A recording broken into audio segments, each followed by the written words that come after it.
BBC News with Sue Montgomery.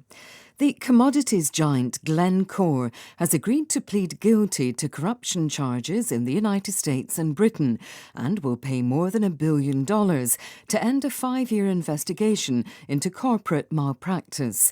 The US Attorney General Merrick Garland said the pleas from Glencore came in 2 separate criminal cases. In connection with the first plea, Glencore has agreed to pay approximately $700 million in penalties for its decade-long scheme to bribe foreign officials in 7 different countries.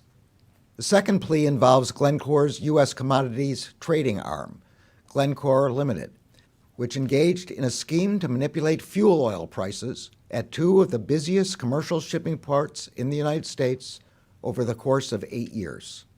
Glencore has agreed to pay approximately $485 million in penalties. The U.S. State Department says it's appalled by the latest report on human rights violations by the Chinese government against the Uyghurs, calling it further evidence that a genocide was continuing. A spokesman, Ned Price, urged China to release immediately all those arbitrarily detained in the western Xinjiang region and to get rid of its internment camps. We are deeply concerned by the PRC's failure to acknowledge and to stop these atrocities and to transparently address the chorus of concerns raised by the international community. We have and we continue to call on the PRC to immediately release all those arbitrarily detained people, to abolish the internment camps, to end mass detention, torture, forced sterilization, and the use of forced labor. The Chinese government has called the reports the lie of the century. The Kremlin says Russia is ready for a prolonged conflict in Ukraine as its forces continue to make progress in the east of the country. The Russian Defense Minister, Sergei Shoigu, said the offensive would continue until all its objectives have been achieved. The Polish Prime Minister has accused Russia of trying to weaponize Ukraine's crops to engineer a food crisis.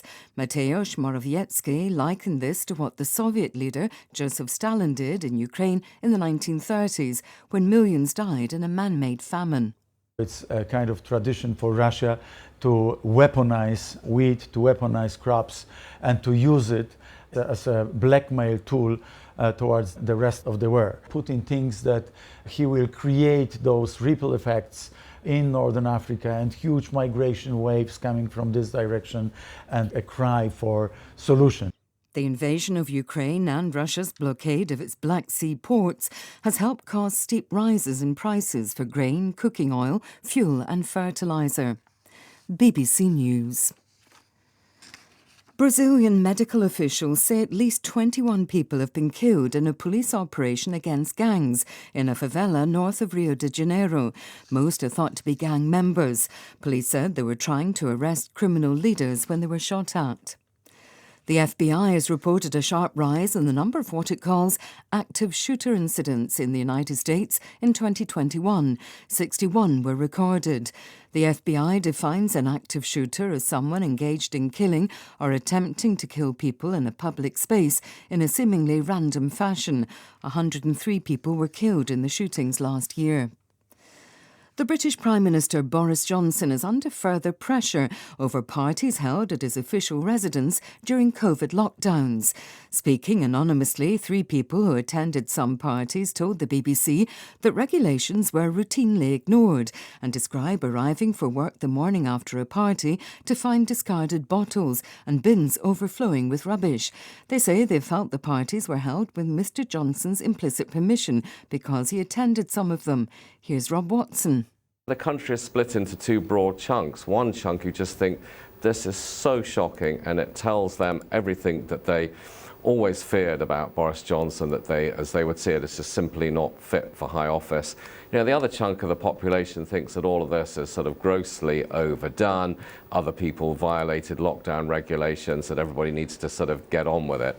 And I suspect that what's happened in the last 24 hours or so won't really change that very much. The English Premier League has approved the $5.3 billion takeover of Chelsea Football Club by a consortium led by the co-owner of the LA Dodgers, Todd Boehly. The team is being sold by the Russian oligarch Roman Abramovich, who's been sanctioned over his links to President Putin. BBC News.